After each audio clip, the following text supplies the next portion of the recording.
അമേൻ, അവനെ എന്താന്ന് വെച്ചാൽ ചെയ്തേക്ക്. ഇനി അവളുടെ മുഖത്തേക്ക് നോക്കാൻ പോലുമുള്ള ആവതി അവന് ഉണ്ടാകരുത്.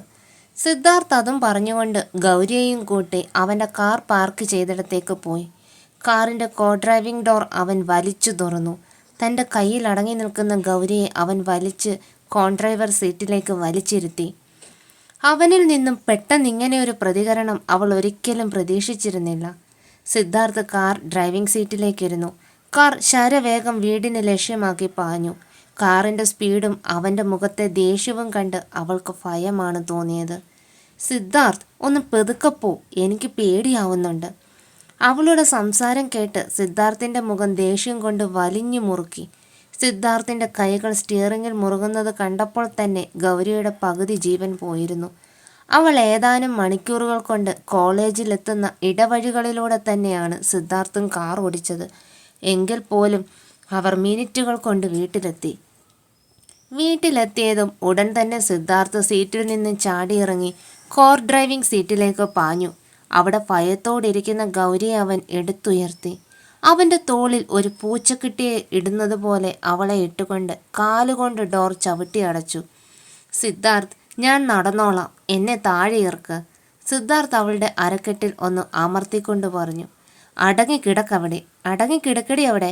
സിദ്ധാർത്ഥ് അവൻ്റെ റൂമിൻ്റെ വാതിൽ തുറന്ന് ബെഡിലേക്ക് ഗൗരിയെ ഒരെറിയലായിരുന്നു. ശേഷം റൂമിലെ വാതിൽ അവൻ വലിച്ചടച്ചു. അവൾക്ക് മുന്നിലേക്ക് ഒരു പുലിയെപ്പോലെ ചാടിക്കൊണ്ട് സിദ്ധാർത്ഥ് ആക്രോശിക്കാൻ തുടങ്ങി. നീ ആരാന്നാ നിന്റെ വിചാരം? ഇന്നലെ മുതൽ ഞാൻ നിന്നോട് ചോദിക്കുന്നതാണ്, നിനക്കെന്തെങ്കിലും പ്രശ്നമുണ്ടോന്ന്. അപ്പോഴൊക്കെ നിന്റെ വായി പഴമായിരുന്നോ? അല്ല, നീ ആരാണെന്നാ ശരിക്കും നിന്റെ വിചാരം? ഇന്ന് ഞാൻ അവിടെ വന്നില്ലായിരുന്നാൽ കാണാമായിരുന്നു.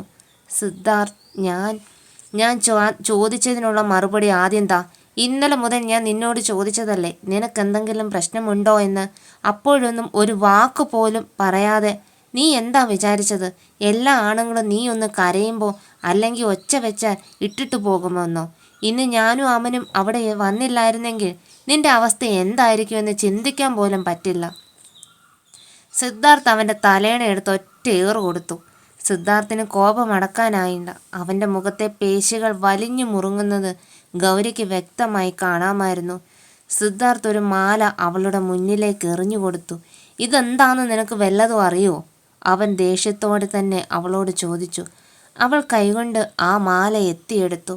അവൻ നിന്നെ സ്വന്തമാക്കാൻ കൊണ്ടുവന്ന താലിയാണ് പോലും, താലി. ഇതെങ്ങാനും നിന്റെ കഴുത്തിൽ അവൻ കെട്ടിയിരുന്നെങ്കിൽ നിന്നെയും അവനെയും ഒരു കുഴിയിലിട്ട് ഞാൻ കുഴിച്ചു മൂടിയേനെ. അവളുടെ ഒരു സ്വന്തം ഒത്തുതീർപ്പാക്കാൻ നടക്കല്. നിന്നോട് 16 വട്ടം ചോദിച്ചില്ലേ ഗൗരി, ഇങ്ങനെ എന്തെങ്കിലും പ്രശ്നമുണ്ടോ എന്ന്? നീ എന്തുകൊണ്ട് എന്നോടൊന്നും പറഞ്ഞില്ല? ഞാൻ എന്തിന് നിങ്ങളോട് പറയണം? നിങ്ങൾക്ക് ഞാൻ വെറും 1 വർഷത്തേക്കുള്ള എഗ്രിമെൻ്റ് ഭാര്യ മാത്രമല്ലേ? അത് കേട്ടതും സിദ്ധാർത്ഥിന് അവളെ ഒരു കത്തി കൊണ്ട് കുത്തിക്കൊല്ലാനുള്ള ദേഷ്യമുണ്ടായിരുന്നു. ഞാൻ നിന്റെ ആരുമല്ലേ? അവൾക്ക് നേരെ ഒരലർച്ചയോടെ സിദ്ധാർത്ഥ് ചോദിച്ചു. അല്ല, ഞാൻ നിങ്ങൾക്കാരുമല്ല. ഞാൻ നിങ്ങൾക്ക് വെറും ഒരു എഗ്രിമെൻ്റ് ഭാര്യ മാത്രമാണ്. കുറച്ചെങ്കിലും ബുദ്ധി നിനക്കുണ്ടായിരുന്നെങ്കിൽ നിന്നെ മന്ദബുദ്ധി എന്നെങ്കിലും വിളിക്കാമായിരുന്നു. ഇത് വിളിക്കാൻ പറ്റാത്ത അവസ്ഥയിലല്ലേ നീ ഓരോന്ന് പറയുന്നതും പ്രവർത്തിക്കുന്നതും. സിദ്ധാർത്ഥ് അവളോട് പറയാതെ തന്നെ പറഞ്ഞു ഗൗരി സിദ്ധാർത്ഥിന് സ്വന്തമാണെന്ന്. അതുപോലെ മനസ്സിലാക്കാനുള്ള ഒരു ബുദ്ധി അവൾക്കില്ലെന്ന് സിദ്ധാർത്ഥിന് ഒരു വേള തോന്നിപ്പോയി. സിദ്ധാർത്ഥ് അവളുടെ അടുത്തേക്ക് ചെന്നു.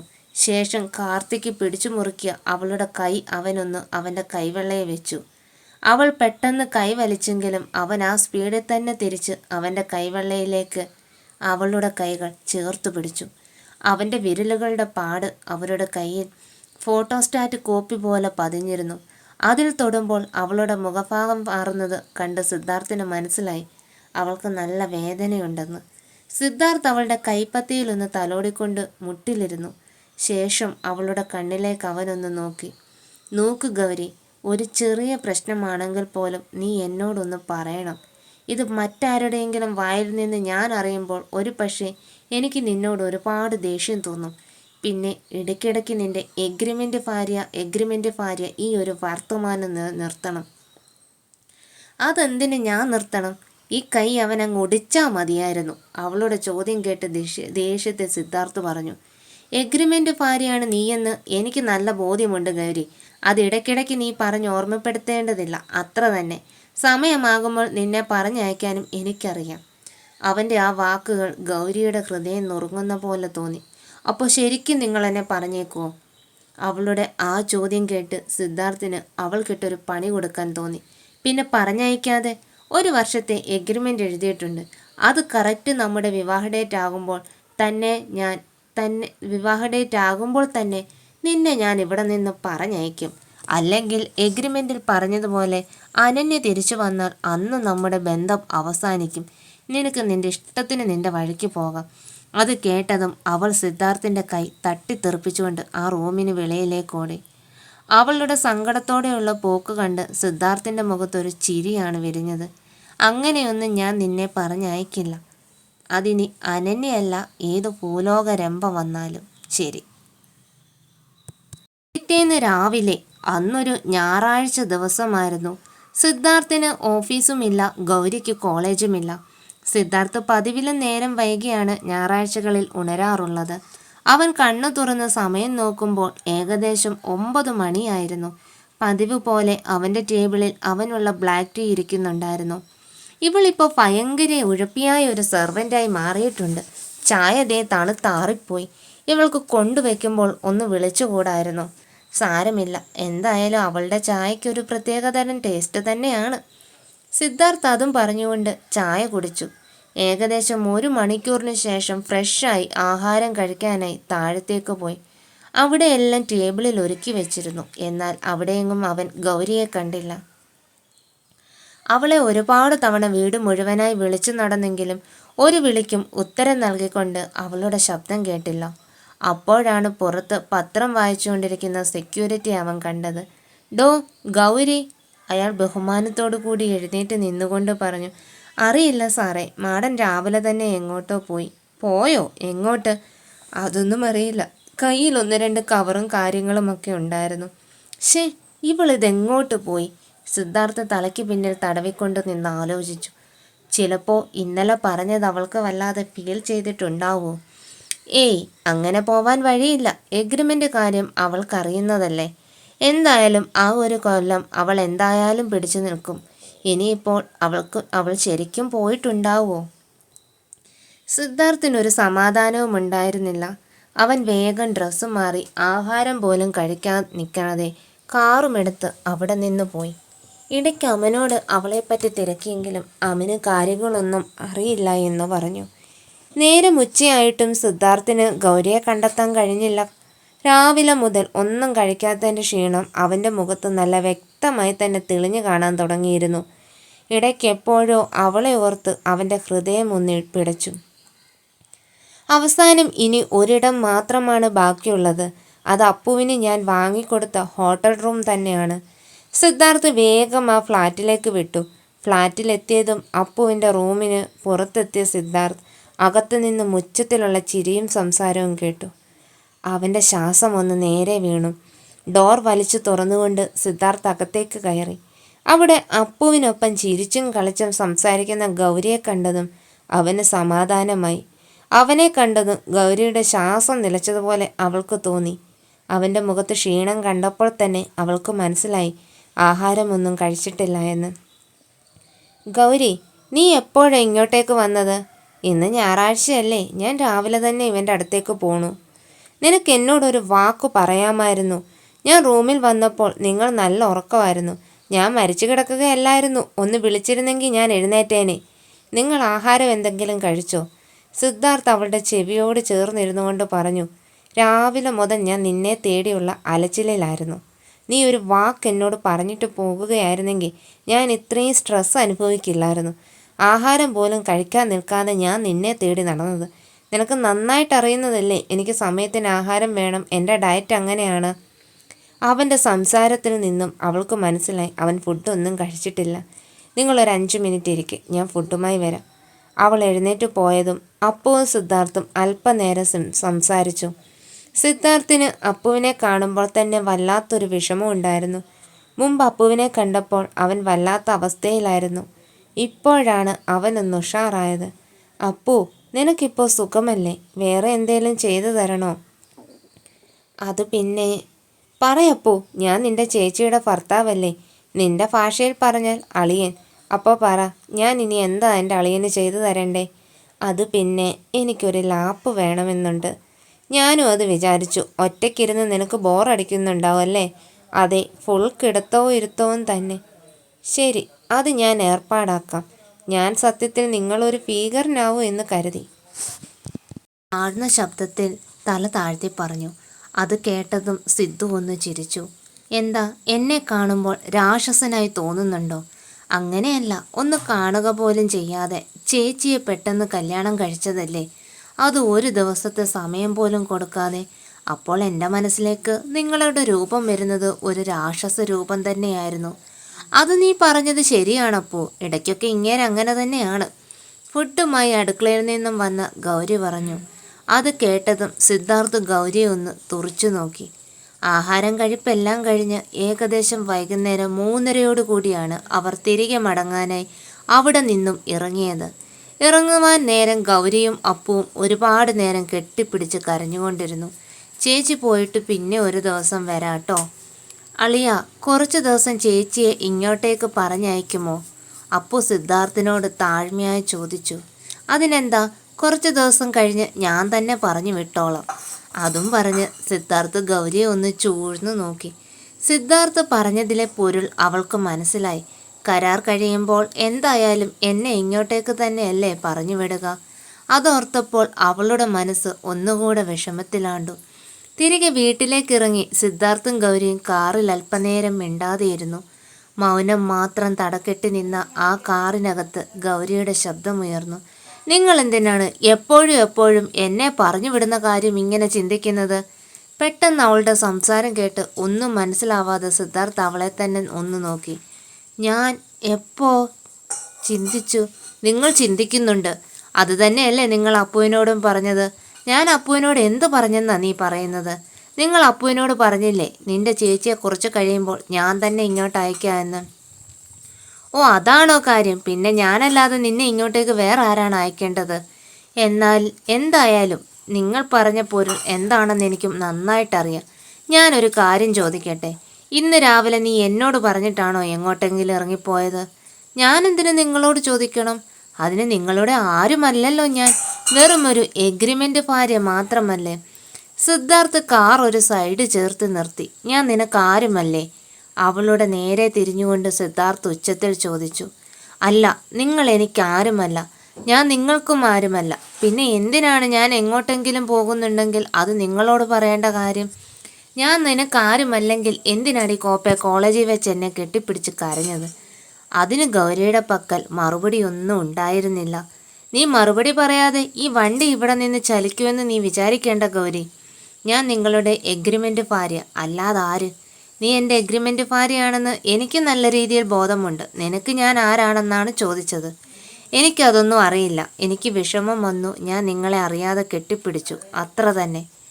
അപ്പോൾ നിനക്ക് ഞാൻ ആരുമല്ലേ? അല്ല. പിന്നെ ഈ സിദ്ധാർത്ഥ് വർമ്മ ആരുടേതാണ്? അവൻ അവളുടെ നാവിൽ നിന്നും എന്തൊക്കെയോ കേൾക്കാൻ ആഗ്രഹിക്കുന്നുണ്ടായിരുന്നു. നിങ്ങൾ അനന്യയുടെ സിദ്ധാർത്ഥാണ്. നീ എന്തിനാ ഇടയ്ക്കിടയ്ക്ക് ആ പെണ്ണിൻ്റെ പേര് നമ്മുടെ ഇടയിലേക്ക് വലിച്ചിടുന്നത് ഗൗരി? ഇതിപ്പോൾ ഞാൻ ആലോചിക്കുന്നതിനേക്കാൾ കൂടുതൽ ആണല്ലോ നീ അനന്യയെപ്പറ്റി ആലോചിക്കുന്നത്. നിനക്ക് എന്നോട് എന്തേലും പറയാനുണ്ടെങ്കിൽ അത് സ്ട്രെയിറ്റ് ആയിട്ട് പറയണം.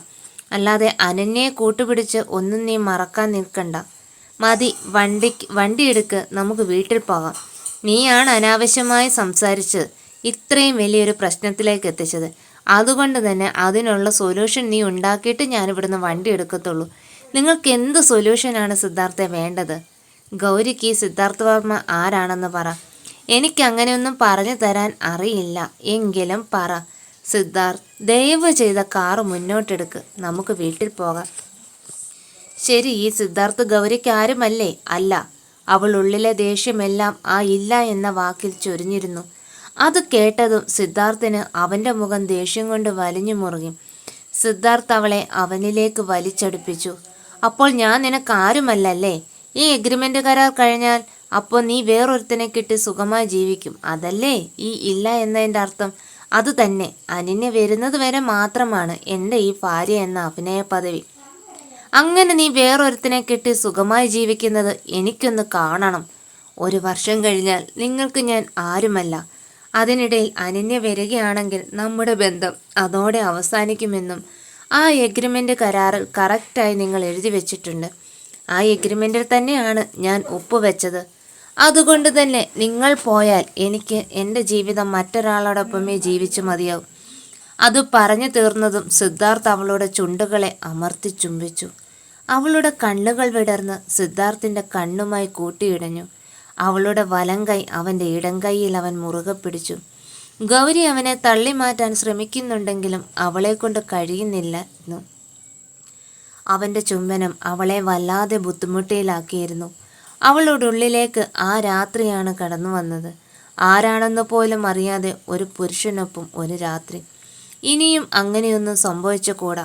ഇങ്ങനെ പോയാൽ സിദ്ധാർത്ഥുമായി താൻ എന്തായാലും ഒരു ചീത്ത ബന്ധത്തിലേക്ക് പോകുമെന്ന് അവൾ ഭയന്നു. അവൾ സിദ്ധാർത്ഥിനെ ശക്തി മുഴുവൻ എടുത്ത് ആഞ്ഞു തള്ളി. അവൻ അവളിൽ നിന്ന് ഒന്ന് മാറിയതും സിദ്ധാർത്ഥിൻ്റെ കരണത്തേക്ക് ഗൗരി ആഞ്ഞൊരടി കൊടുത്തു. അടിച്ചതിന് ശേഷമാണ് ഗൗരിക്ക് അവളുടെ അബദ്ധത്തെപ്പറ്റി മനസ്സിലായത്. സിദ്ധാർത്ഥിൻ്റെ കണ്ണുകൾക്ക് ചോര നിറമായിരുന്നു. അവൻ അവളെ കോപത്തോടെ തുറച്ചു നോക്കി. അവൻ്റെ കയ്യിൽ നിന്നും ഇപ്പോൾ അടി വാങ്ങും എന്ന അവസ്ഥയിലായിരുന്നു അവൾ. സിദ്ധാർത്ഥ് അവളെ തന്നെ രൂക്ഷമായി നോക്കുന്നത് കണ്ട് അവൾ വണ്ടിയിൽ നിന്നും ഇറങ്ങി ഓടാനാണ് തുടങ്ങിയത്. അവൾ വേഗം വണ്ടിയുടെ ഡോർ ഓപ്പൺ ചെയ്യാൻ നോക്കി. എന്നാൽ അത് സിദ്ധാർത്ഥ് ലോക്ക് ചെയ്തിരുന്നു. കുറച്ചു മണിക്കൂറുകൾക്ക് ശേഷം ഗൗരി റൂമിൽ തന്നെ ഇരിക്കുകയാണ്. അവൾക്ക് ആ ഒരു പ്രവൃത്തി മനസ്സിലേക്ക് വന്നുകൊണ്ടിരുന്നു. എന്തൊക്കെ പറഞ്ഞാലും തന്നെ അത്രയും സഹായിച്ച ഒരു വ്യക്തിയെ അടിക്കേണ്ടായിരുന്നു. പോരാത്തതിന് വിവാഹം കഴിച്ച വ്യക്തിയും. അതൊക്കെ ഓർത്തപ്പോൾ തന്നെ അവളുടെ കണ്ണുകൾ നിറഞ്ഞൊഴുകി. നീ ഇങ്ങനെ ഇരിക്കാതെ സിദ്ധാർത്ഥിനോട് ക്ഷമ പറ ഗൗരി. അവളുടെ മനസ്സ് കുറ്റബോധം കൊണ്ട് നീറാൻ തുടങ്ങിയിരുന്നു. അവൾ നിറഞ്ഞു വരുന്ന കണ്ണുകൾ അമർത്തി തുടച്ചുകൊണ്ട് സിദ്ധാർത്ഥിൻ്റെ റൂമിനെ ലക്ഷ്യമാക്കി നടന്നു. റൂമിൽ ചെന്നപ്പോൾ റൂമിൽ ഡോറ് തുറന്ന് കിടക്കുന്നതായി കണ്ടു. അവൾ പതിയെ അകത്തേക്ക് കയറി. പക്ഷേ അവിടെ സിദ്ധാർത്ഥ് ഉണ്ടായിരുന്നില്ല. അരമണിക്കൂർ ആ വീട് മുഴുവൻ തിരിഞ്ഞു നോക്കിയെങ്കിലും സിദ്ധാർത്ഥിനെ അവൾക്ക് കണ്ടെത്താനായില്ല.